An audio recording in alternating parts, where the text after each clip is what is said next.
ഇത് അറബി ലക്ഷങ്ങൾ കൊടുത്ത് വാങ്ങിച്ചു എന്നും പറഞ്ഞൊരു വീഡിയോ ഞാൻ കണ്ടായിരുന്നേ. ഇതാണ് സാധനം കണ്ട.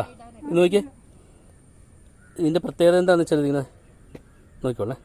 ഞാൻ ജസ്റ്റ് ഒന്ന് തൊട്ട് കഴിഞ്ഞത് ടേ ടേ ഉണ്ടാ അവനങ്ങ് കൂമ്പു വാടിപ്പോവും. തൊട്ടാവാടി തൊട്ടാവാടി തൊട്ടാവാടി എന്നാണ് അറിയപ്പെടുന്നത്. ഉണ്ടാ ഫുള്ളങ്ങ് വാടിക്കളായി. മരത്തിന് ജീവനുണ്ട് എന്ന് പ്രത്യേകം പറഞ്ഞു തരണോ? ഉണ്ടാ റെസ്പോണ്ട് ചെയ്യുന്നുണ്ട്. അടിപൊളിയല്ലേ? ഇത് ഇന്നത്തെ പിള്ളേർക്ക് അറിയാവുമെന്നറിയില്ല, നമ്മുടെ കാലഘട്ടത്തിലുള്ള എല്ലാവർക്കും അറിയാം. ഇതാണ് സാധനം തൊട്ടാവാടി. ഇതിൻ്റെ ശാസ്ത്രീയ നാമം എന്താണെന്ന് എനിക്കറിയില്ല, നോക്കി പറഞ്ഞുതരാം.